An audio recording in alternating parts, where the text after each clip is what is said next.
Magandang araw sa inyo mga chong. Ngayon ay pag-uusapan po natin yung mga senyales na kailangan nating abangan o bantayan pagkatapos po na i-ay yung mga alaga natin. Dito mga chong, malalaman po natin kung buntis na ba yung alaga natin matapos itong na-i-ay o napasampahan. Ayan, so meron po tayo ditong dumalagang baboy mga chong at ako po mismo yung nag-i-ay neto noong February 26. Bali ito po yung unang subok natin sa pag-i-ay dito sa mga alaga natin mga chong. Ang una po nating babantayan mga chong ay yung mismong heat cycle po ng alaga nating baboy. Ang isang cycle po ng paglalandi ng mga alaga nating baboy mga chong ay nagtatagal po ito ng 18 to 21 days. Ibig sabihin, simula po nung na-i-ay natin siya ay kailangan po nating magbilang ng 18 to 21 days at i-monitor po natin kung nagkakaroon ng senyales ng paglalandi ulit. At kapag wala po tayong nakita na senyales ng paglalandi sa loob ng 18 to 21 days mga chong, ay meron na po tayong 50% chance na buntis na po itong alaga natin. Based on experience mga chong, sa unang 3 linggo po matapos na i-ay yung alaga natin ay wala pa po gaanong nagbabago sa katawan niya, kaya yung heat cycle lang po yung mapagbabasehan natin kung buntis na ba siya. Pero pagtungtong ng 30 days mula po nung na-i-ay yung alaga nating baboy, isa po sa senyales na pinaka-inaabangan po namin ay kapag kulay pinkish to pink na po yung mga nipples ng alaga natin mga chong, ay isa po itong magandang senyales na indikasyon ng pagbubuntis ng alaga natin. Dito ay mapapansin po ninyo na nag-uumpisa nang bumilog yung mga nipples niya at humuhulma na rin po yung mammary glands ng alaga natin. Itong alaga namin ito mga chong ay nasa ika-31 days na po ito mula nung na-i-ay namin siya at patuloy po natin itong obserbahan hanggang sa ika-42 days niya. At pagdating po ng ika-42 days mula nung na-i-ay yung alaga natin at wala pa rin po tayong nakikitang senyales ng pagre-rehit sa kanya, ay tataas po sa 90% yung tsansa natin na talagang nagbubuntis na po itong alaga natin mga chong. So talagang mataas na porsyento na po ito mga chong at talagang yung iba ay nakakampante na. Pero syempre meron pa rin pong 10%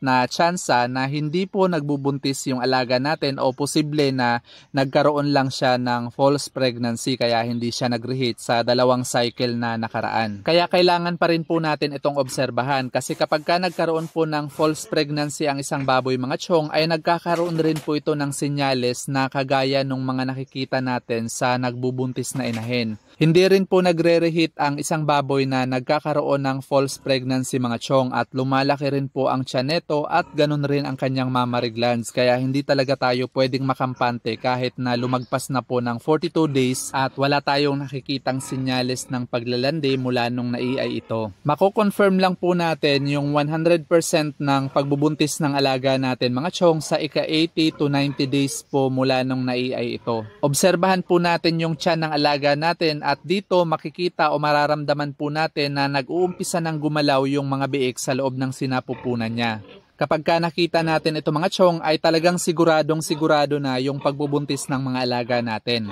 Ito po yung pamamaraan namin mga chong. So maaaring magkakaiba po tayo ng pamamaraan at maganda pong maibahagi nyo rin po yung pamamaraan po ninyo sa pagdetermina kung talagang nagbubuntis na yung alaga ninyo. Kaya naman ini-encourage ko po kayo na i-share nyo po ito sa comment section po natin. At kung may mga katanungan po kayo mga chong, paki-comment na lang po at susubukan po nating sagutin lahat ng yan dito sa comment section. At kung umabot ka po sa parteng ito ng video natin ay paki-comment mo naman sa baba kung taga saan ka at paki-share na rin po ng mga videos natin para mas marami pa po tayong maabot at marami po tayong matulungan, lalo na po yung mga nag-uumpisa pa lang din na pasukin ang ganitong klase ng hanap buhay. That's all for today's video mga chong. Thank you for watching and happy farming!